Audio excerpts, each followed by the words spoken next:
You know, there are American heroes who don't like this idea.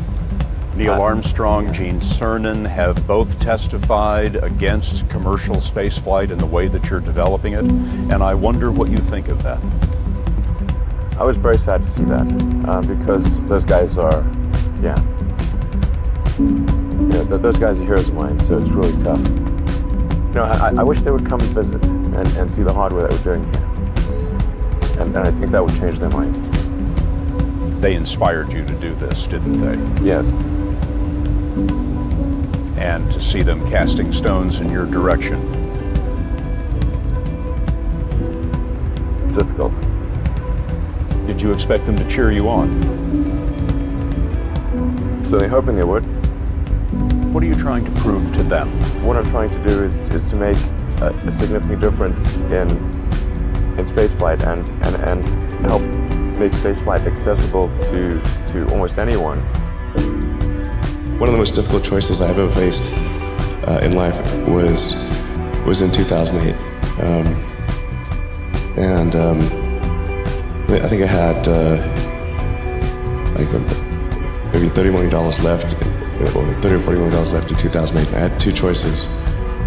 I could put it all into one company, and then the other company would definitely die, or split it between the two companies. But if I split it between the two companies, then both might die. When you put your blood, sweat, and tears into creating something, or building something, it's like a child. And so it's like, which one am I going to let one starve to death? I couldn't bring myself to do it, so I split the money between the two.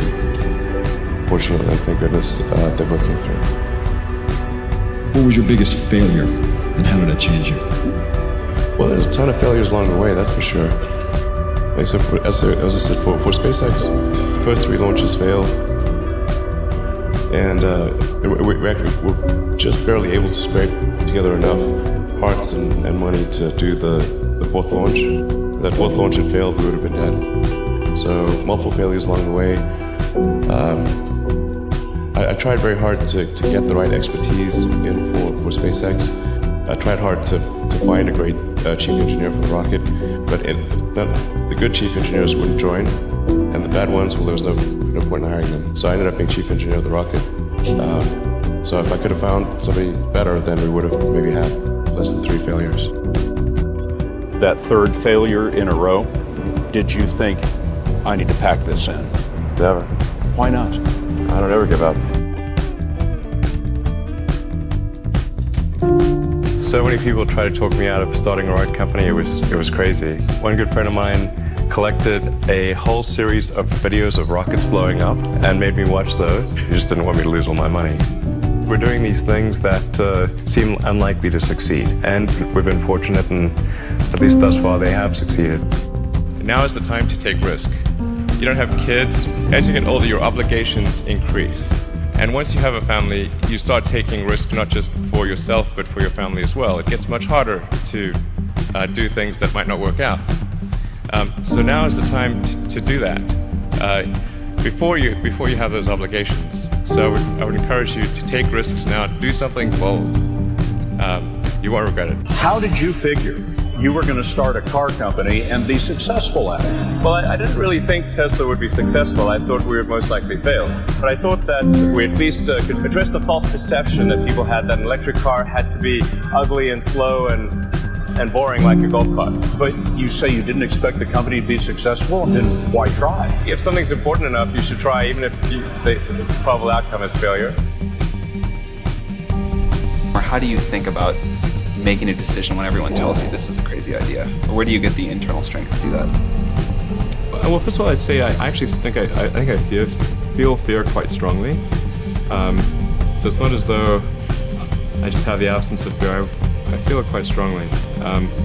But there are just times when something is important enough, you believe in it enough, that you do it in spite of the fear. I think about what technology solution is necessary in order to achieve the particular goal, and then try to make as much progress in that direction as possible. I think being a multi-planet species and being out there among the stars is important for the long-term survival of humanity. And that's one reason.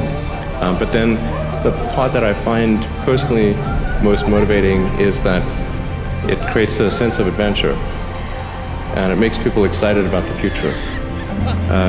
If you consider two futures, one where we are forever confined to Earth until eventually something terrible happens, or another future where we are out there on many planets, maybe even going beyond the solar system, I think that second version is incredibly exciting and inspiring, and there need to be reasons to get up in the morning. You know, life can't just be about solving problems. Otherwise, what's the point? There's got to be things that people find inspiring and make life worth living. When my brother and I were starting our first company, instead of getting an apartment, we just rented a small office and we slept on the couch.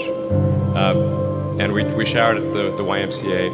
And we're so hot up, we had one computer. So the website was up during the day, and I was coding at night. 7 days a week, all the time. And I sort of briefly had a girlfriend in that period, and in order to be with me, she had to sleep in the office. So work hard, like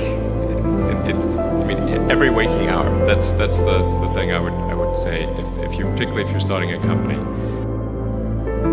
Whatever area that you get into, given that even if you're the best of the best, there's always a chance of failure. So I think it's important that you really like whatever you're doing. If you don't like it, life is too short. If you like what you're doing, you think about it even when you're not working. I mean, it's something that your mind is drawn to, and if you don't like it, you just really can't make it work, I think.